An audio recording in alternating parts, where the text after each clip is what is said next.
फिल्मी किस्सों की कड़ी में आज एक और अनुभव के साथ मैं आपके सामने आया हूं, लेकिन यहां दो चीजें मेंशन करना चाहूंगा। पहली कि ये कहानी मेरी नहीं बल्कि किसी और की है। दूसरी बात ये कि ये कहानी साल भर पहले मैंने दूसरे चैनल पर अपलोड की थी, तो हो सकता है कुछ लोगों ने ये वीडियो देखी भी हो, लेकिन मुझे लगा कि ये कहानी ज्यादा लोगों तक जानी चाहिए और इसलिए उस कहानी को आज यहाँ आपके समक्ष प्रस्तुत करने जा रहा हूँ। आज हिंदी सिनेमा का रंग रूप बदल चुका है, सब कुछ डिजिटल हो चुका है। फिल्मों और गानों के प्रति भी लोगों में अब वो पागलपन नहीं रहा जो एक समय में हुआ करता था। जी हाँ, ठीक सुना आपने, पागलपन। ये उस समय की बात है जब अजय देवगन अपने लंबे बालों के बोझ से झुकी गर्दन के लिए खासा चर्चित थे। उनके उस स्टाइल पर जाने कितनी लड़कियां आहें भरती थी और ये वो समय था जब उन्हें गोलमाल जैसी फिल्म में उनकी कॉमिक टाइमिंग के लिए वाहवाही नहीं मिलती थी, बल्कि हवा में कलाबाजियां खाकर गुंडों को धूल चटाने पर तालियां बजती थी। ऑफ कोर्स ये भी एक समय था जब अजय देवगन के एक्शन सीन्स बाकी की पूरी फिल्म पर भारी पड़ते थे। अजय देवगन सिर्फ एक एक्टर नहीं बल्कि इमोशन बन चुके थे। उन दिनों फिल्म रिलीज हुई थी दिलवाले, और इस दिलवाले ने जो तहलका दिलजलों में मचाया था वैसा शायद ही उनकी किसी दूसरी फिल्म ने मचाया होगा। जीता था जिसके लिए गीत की प्रसिद्धि उन दिनों हनुमान चालीसा से थोड़ी ही कम थी। ये वो दौर था जब सुबह में मंदिरों में चालीसा पाठ बजता था तो उसके तुरंत बाद रोड के दूसरी ओर मन्नू रिक्शा वाला अपनी छत पर लंबे वाले चौंगे स्पीकर में इस गीत को फुल साउंड में बजा देता। सपना और अरुण की प्रेम कहानी वाले इस फिल्म के गीत को डायलॉग सहित पूरा मोहल्ला ही नहीं बल्कि पूरा गांव सुना करता था। हवेली पर आ जाना, ये भी इसी फिल्म की देन है जिसने इन दिनों मीम्स की दुनिया में चरस बो रखा है। ये फिल्म हवाओं में महुए की मादक गंध की तरह लोगों के नथुनों में समाई हुई थी। ये जीवन के बड़े दर्शन को सीधे सरल शब्दों में समझाने वाली थी। हमें तो अपनों ने लूटा, गैरों में कहां दम था, मेरी किश्ती थी डूबी वहां जहां पानी कम था। लेकिन बात केवल दर्शन तक ही नहीं थी, हीरोइक स्वैग भी खूब देखने को मिला था। मामा ठाकुर, तुम्हारा ये डंडा किसी जलसे में झंडा लगाने के काम आएगा। लेकिन ये कहानी फिल्म के बारे में नहीं है। ये कहानी मुन्ना पांडे के जीवन में घटित एक घटना है जिसके पीछे इस दिलवाले का हाथ नहीं लेकिन संगीत जरूर था। बिहार के गोपालगंज की कहानी है जहां 10वीं की परीक्षाओं की तैयारियों के बीच फिल्म ने सिनेमा घरों में दस्तक दी और अपने गीतों से ऐसा समा बांधा कि गांव के वो युवा भी गुमसुम से रहने लगे जिनकी कोई प्रेमिका भी नहीं थी।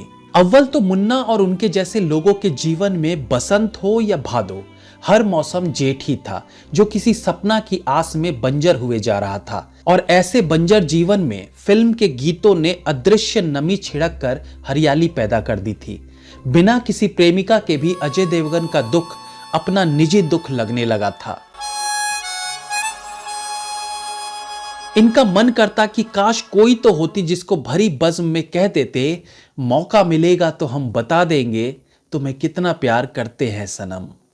अलबत्ता ऐसी नौबत ना तो थी और ना कभी आने वाली थी। बहरहाल उस रोज मुन्ना के पिताजी ने कहा, शाम को कुछ मेहमान आने वाले हैं तो जाकर अजय सिंह की चक्की से गेहूं पिसवा लाओ।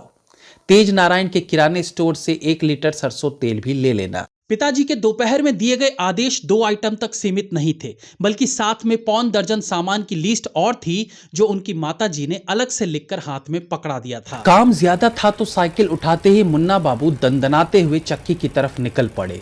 सर्दियां आने को थी। पहले चक्की पर गेहूं दिया, फिर किराने की दुकान की तरफ रुख कर लिया। लेकिन कहते हैं ना, किस्मत में लंगड़ी लिखी हो तो आप सीधी चाल तो चल ही नहीं सकते। हालांकि आज के समय में इस कहावत का एडवांस्ड वर्जन भी आ चुका है जो शायद मैं यहां नहीं बोल पाऊंगा। उन दिनों जीवन बड़ा सादा, सहज और सरल था। स्वच्छ भारत मिशन का जोर था नहीं तो बंजारी पुल के नजदीक साइकिल टिकाकर लघुशंका करने का निर्णय लिया मुन्ना पांडे ने। बस यहीं पर नियति ने वो घटना रच रखी थी जिसके शिकार अपने मुन्ना बाबू हो गए। उनकी नजर पड़ी एक सवारी बस पर जिसमें दिलवाले के गाने बज रहे थे जो शहर यानी कुचाय कोट तक जा रही थी। उन गानों का इतना आकर्षण था कि मुन्ना बाबू ने मन ही मन गणित जोड़ना शुरू कर दिया कि यदि मैं इस बस से आना जाना करूं तो 40 मिनट जाने के और 40 मिनट आने के, बीच में 20 मिनट और एक्स्ट्रा जोड़ लेते हैं क्योंकि ये बस कुचायकोट शहर से सवारी भरेगी तब वापस आएगी, तो कुल मिला के करीब 2 घंटे में यहां वापस आया जा सकता है। अभी बजे है 3 और मेहमान भी कौन से 7 बजे से पहले आने वाले हैं। मुन्ना बाबू का शहर तक जाने का एक ही कारण था कि इस बहाने उन्हें बस में चल रहे दिलवाले के गाने सुनने को मिलेंगे। उन्होंने तुरंत निर्णय लिया और बस की तरफ लपक पड़े। खलासी, जिसे कंडक्टर भी कहा जाता है, वो पास की दुकान से गुटके आदि खरीदने में व्यस्त था। वहीं जाकर मुन्ना बाबू ने खलासी को सेट किया और 30 रुपए में आने जाने की डील हो गई। खलासी को यह भी बताया गया कि केवल दिलवाले के गाने के चलते वो बस में सफर कर रहे हैं। अभी के वक्त में यह सुनना थोड़ा हास्यप्रद लग सकता है कि गाना सुनने के चलते बस की सवारी की गई हो, लेकिन यह सत्य है। एक ऐसा भी समय था जब लोगों के पास इतने साधन नहीं थे कि वो हर वक्त गाना सुन सके। खैर, डील होते ही सबसे पहले मुन्ना बाबू ने झोला समेत अपनी साइकिल को अनवर नाई की दुकान पर लगा दिया। बस दिला नाम के स्टॉप तक एक ऐसी लड़की थी, गाने ने साथ दिया। सासा मूसा तक मुन्ना बाबू ने आंखें मूंदे सातों जन्म में तेरे और मौका मिलेगा तो हम बता देंगे गीत को निपटा दिया। सपना और अरुण में मग्न मुन्ना बाबू ने शहर आते आते कितना हसीन चेहरा और जो तुम्हें चाहे गीत को निपटा कर पुण्य के भागी बन चुके थे। आगे खलासी ने उन्हें उसी बस में बिठाकर वापसी के लिए विदा कर दिया। मुन्ना बाबू बताते हैं कि ये यात्रा बेहद सात्विक मन से की गई थी, लेकिन ये सुख का अमृत वो केवल एक तरफ से ही भोग पाए और वापसी में उन्हें एक दिलजला ड्राइवर मिल गया जो पूरे रास्ते अताउल्ला खान को जीता आया। ये मुन्ना के सद्गुणों का ही असर था कि वापसी में ओ दिल तोड़ के हंसती हो मेरा, मुझको दफना के जब वो वापस आएगी। सुनते सुनते वापस गांव पहुंचे तो सांझ घिर आया था। सर्दियां जाने को थी लेकिन अभी गई नहीं थी। मुन्ना बाबू ने 30 रुपए की बलि देकर दिलवाले और बेवफा सनम निपटाई, जिसकी भरपाई भी करनी थी और जल्दी घर भी जाना था। सो तेज नारायण के किराने की दुकान पर ना जाकर वहीं मोड़ से उन्होंने 1 लीटर की जगह आधा लीटर सरसों तेल ले लिया तो एक तरफ का हिसाब पूरा हुआ और इसी तरह सरकते हुए मम्मी का पर्चा भी कॉस्ट कटिंग का शिकार हुआ। बाकी का हिसाब चक्की के आटे में जर्ती कटवाकर पूरा किया गया। इस दिन पहली बार मुन्ना बाबू को एहसास हो रहा था कि उनके अंदर एक वित्त मंत्री भी बसता है। भाई साहब घर पहुंचे तो 7 बजे डिनर निपटा लेने वाले पिताजी अपने मित्र के साथ लगभग जम चुके थे। घर में घुसते ही मुन्ना बाबू के कलेजे की स्पीड मौत के कुएं में दौड़ने वाली RX 100 बाइक की तरह हो गई और इसी धड़कते दिल से अंदर घुसे और कहा, चाचा जी प्रणाम। चाचा जी के बजाय बाबूजी ने जवाब दिया, कोई पकड़ के रख लिया था क्या? अब इस बात का क्या जवाब हो सकता था? ठीक उसी समय मम्मी रोटी देने आई तो उनकी ओर देखकर मुन्ना पांडे बोल पड़े। एडवांस मैथ वाले महतो सर मिल गए थे, बोले बाजार का सामान घर पहुंचा दो और लौटते समय साइकिल में पंचर हो गया, बस उसी में हम लेट हो गए। मम्मी को इतनी बड़ी समस्याओं में नहीं घुसना था, सो उन्होंने संयुक्त राष्ट्र की भूमिका में आकर कहा, कोई नहीं, जाकर हाथ मुंह धोकर खाना खा लो। बात आई गई हो गई, खाना खा लिया गया, मेहमान भी लौट गए। बाबूजी खाने के बाद 100-200 कदमों की टहलाई भी कर चुके थे। मुन्ना बाबू निश्चिंत थे कि बजट सही पेश हो गया। बाबूजी की आंखों में आधा किलो सरसों तेल और आटा पिसाई का जर्ती झोंका सफलतापूर्वक झोंका जा चुका है।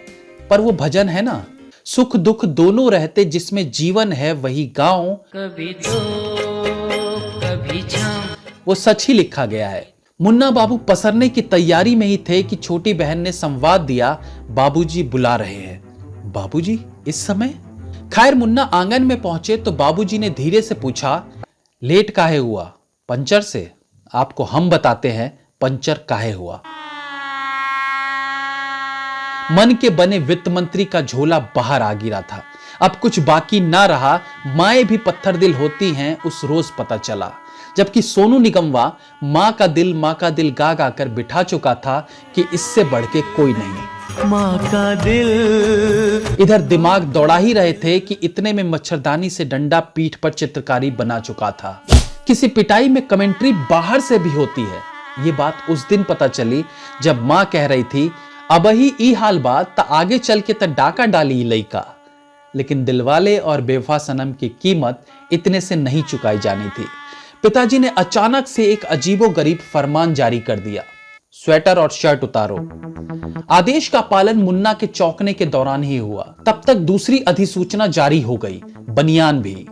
फरवरी की ठंड दिसंबर और जनवरी के मुकाबले कम जरूर होती है, लेकिन इतनी कम भी नहीं कि मुन्ना बाबू इस स्थिति को झेल लेते। तब तक तो उसने जैक लंदन वाला कथा संग्रह जिंदगी से प्यार और अन्य कहानियां भी नहीं पढ़ी थी, जो उसमें दर्ज कहानी के नायक के एक रोज साइबेरिया की माइनस वाले टेम्परेचर में गुजारने का अनुभव लेते। गोपालगंज के उस महीने का तापमान बिना कपड़ों के पूस की रात के नाटक वाली स्थिति में डुबोए दे रहा था। मुन्ना ने दरवाजे पर टूअर टापर जैसी शक्ल बनाकर राख की कंबल ओढ़ चुके घूरे की चिंगारी तलाशने लगे और निराश होने पर टेढ़ी आंख से खिड़की पर देखते कि कहीं मां उन्हें देख ले और अंदर बुला ले। मच्छरदानी के डंडे से की गई चित्रकारी का दर्द ठंड से कम जान पड़ रहा था। रात का गहराना चालू था, पर न दिलवाले का कोई गीत जुबान पर आ रहा था, न गर्मी लेने का कोई उपाय सूझ रहा था। मुन्ना बाबू लेदी कट्टा मशीन के पास रखे पुआल के ढेर पर बैठ गए।